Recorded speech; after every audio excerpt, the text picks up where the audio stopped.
اس میں تمام شعبوں میں ہے، وہ آباد کے تحت وہ کام ہوا، اس میں افاد اور ایشین ڈیولپمنٹ بینک اور UNDP ان کی وہ مدد شامل تھی۔ اس کے بعد بنانی ولیج ڈیولپمنٹ پروجیکٹ، وہ ہم نے وہیں پہ بیٹھ کے اس کو کنسیو کیا، لیکن میں اس دوران مجھے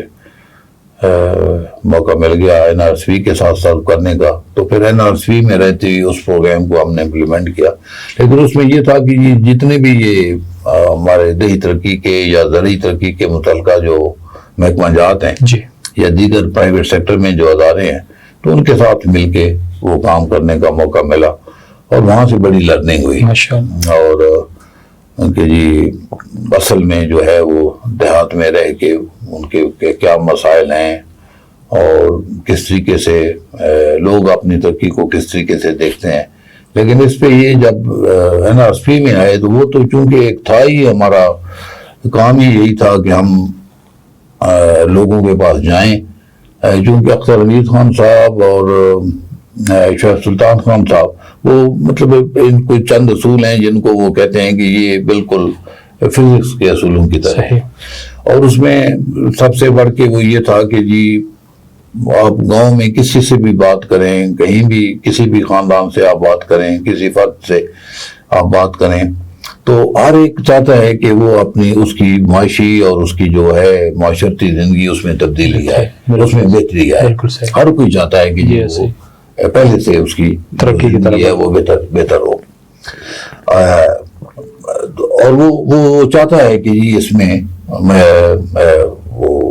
نیچرلی اس کو وہ کچھ باٹل نیکس ہیں جی جو اس کو آڑے آ رہی ہوتی ہیں، تو جو مطلب اس کا جو نچوڑ نکلا ہے وہ یہی ہے کہ جی کوئی ایک ایسا ادارہ ہو جو کہ اس لوگوں کے پلر کو، یہ جو سوشل پلر ہے، اس کو ڈیولپ کرے۔ کیا بات! ویسے تو حکومتی مطلب ہے آپ کے ایک تو پلر ہے آپ کا جو الیکٹڈ لوگ، وہ آپ کے یونین کونسل کے جو کونسل ہیں ان سے لے کے اور آپ کے پریزیڈنٹ تک، ایک مطلب ہے جو آپ کی صوبائی اسمبلی ہے، آپ کی ضلعی سطح پہ ڈسٹرکٹ کونسل ہوتی ہیں، یا پھر آپ کی نیشنل اسمبلی ہے، آپ کی سینٹ ہے، ایک جو پارلیمنٹ کا یا جو الیکٹڈ لوگوں کا ایک وہ ہے، تو نیچرلی ان کا تو بہت بڑا رول ہے کہ جی وہ یہ جو ملکی ترقی ہے اس میں وہ اپنا کردار ادا کریں، اس کے لیے پالیسیز بنائیں، اس کے لیے جو بھی ریسورسز لانے ہیں۔ پھر آپ کا وہ ہے کہ ایک حکومتی پلر ہے جس میں پٹواری سے لے کے پھر پریزیڈنٹ تک کہ جی اس میں تمام عہدیدار جتنے بھی محکمہ جات ہیں، اور یہ 20 کی تعداد میں ہیں محکمہ جات، یہ جو لوگوں کے لیے ہی بنے ہیں، اور انہوں نے اس ترقی کے عمل کو آگے لے کے چلنا ہے، چاہے وہ ان کی معاشی ترقی ہے، اور چاہے ان کے سوشل ویلفیئر ہے، اور چاہے ان کو لا اینڈ آرڈر کے حساب سے ان کو دیکھنا ہے۔ تو لیکن جو سب سے امپورٹنٹ پلر ہے وہ ہے لوگوں کا، پیپلز پلر۔ جب تک مطلب اس پلر کو آگے نہیں لے کے جائے تو اس کے ایک اپنے رہنما اصول ہیں کہ وہ آپ جائیں، ایک کوئی ایسے ادارے ہوں جو ان لوگوں کے پاس جائیں، ان کے پاس بیٹھیں، ان سے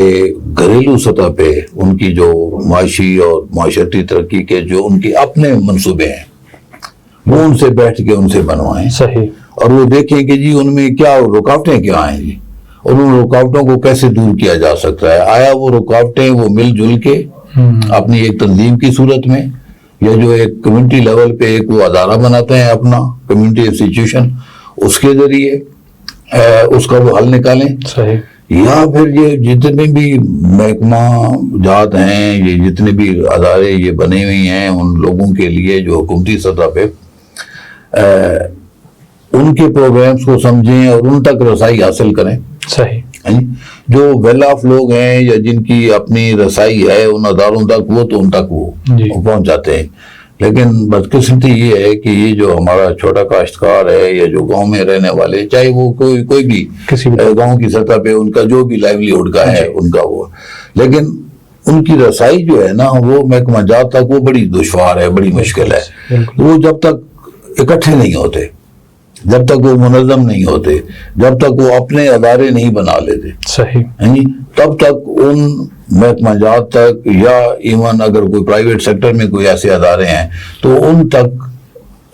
ان کا پہنچنا جو ہے وہ بڑا دشوار ہے، اور نہ ہی یہ جو تو محکمے یا ادارے ایک ایک گھر میں جا کے اور اپنا پیغام ان کو دے سکتے ہیں کہ جی ہاں ہمارے پاس یہ پروگرام ہے اور اس ترقی کے لیے آپ یہ کریں۔ تو چنانچہ یہ رورل سپورٹ پروگرامز کا یہ جو ڈاکٹر اختر حمید خان صاحب مرحوم اور جو شعیب سلطان خان صاحب نے جو ہمیں طریقہ کار بتایا، وہ یہی ہے کہ جی ان لوگوں کو منظم ہونے میں ان کی معاونت کی جائے، اور ایک دفعہ جب وہ منظم ہو جاتے ہیں، جب گھریلو سطح پہ وہ اپنا ایک منصوبہ سازی وہ کر لیتے ہیں، اور پھر وہ گاؤں کی سطح پہ منصوبہ سازی کرتے ہیں، پھر وہ علاقائی سطح پہ منصوبہ سازی کرتے ہیں، تو اس کے لیے ہم نے پھر خواتین کو بھی اور ان کو بھی شامل کر کے، کیونکہ وہ ایک بہت بڑی تعداد ہے نا جی خواتین کی، جب تک وہ آپ کی اس ترقی کے یا معاشرے کے جو بھی آپ کے مسائل ہیں اگر اس میں وہ شامل نہیں ہوتی تو پھر تو آپ کا آگے بڑھنا بڑا مشکل ہے۔ تو یہ ہے کہ یہ ان کو ملا کے پھر وہ اپنے ادارے بنائیں، چاہے وہ تنظیم کی مالی کی تنظیم ہے،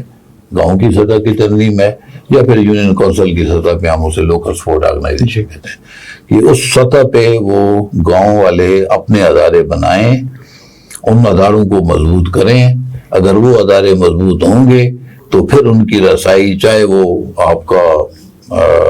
حکومتی پلر ہے جی، اور چاہے آپ کا وہ جو پارلیمنٹیرین ہے ان تک پہنچنا، بالکل صحیح، یا ان تک اپنی آواز پہنچانا، ان سے جو بھی ان کے پاس ہے لوگوں کے لیے اس کو حاصل کرنا۔ اور جب تک وہ منظم نہیں ہوں گے، اس پلیٹ فارم کو استعمال نہیں کریں گے تو تب تک وہ بڑا مشکل، اور یہی ہمارا کام ہے۔ یہ اب ہم NRSP میں یا غازی بروتا ترقیاتی ادارہ کے حوالے سے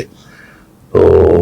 بہت ہی خوبصورت ہے کہ 24 سال سے اس کام میں لگی ہوئی ہیں۔ بالکل ایسا بڑی خوبصورت بات کی سر نے، آپ نے کہا کہ جب تک آپ کا ہیومن ریسورس جو ہے وہ بہتر طور پہ ایکٹیو نہیں ہوتا،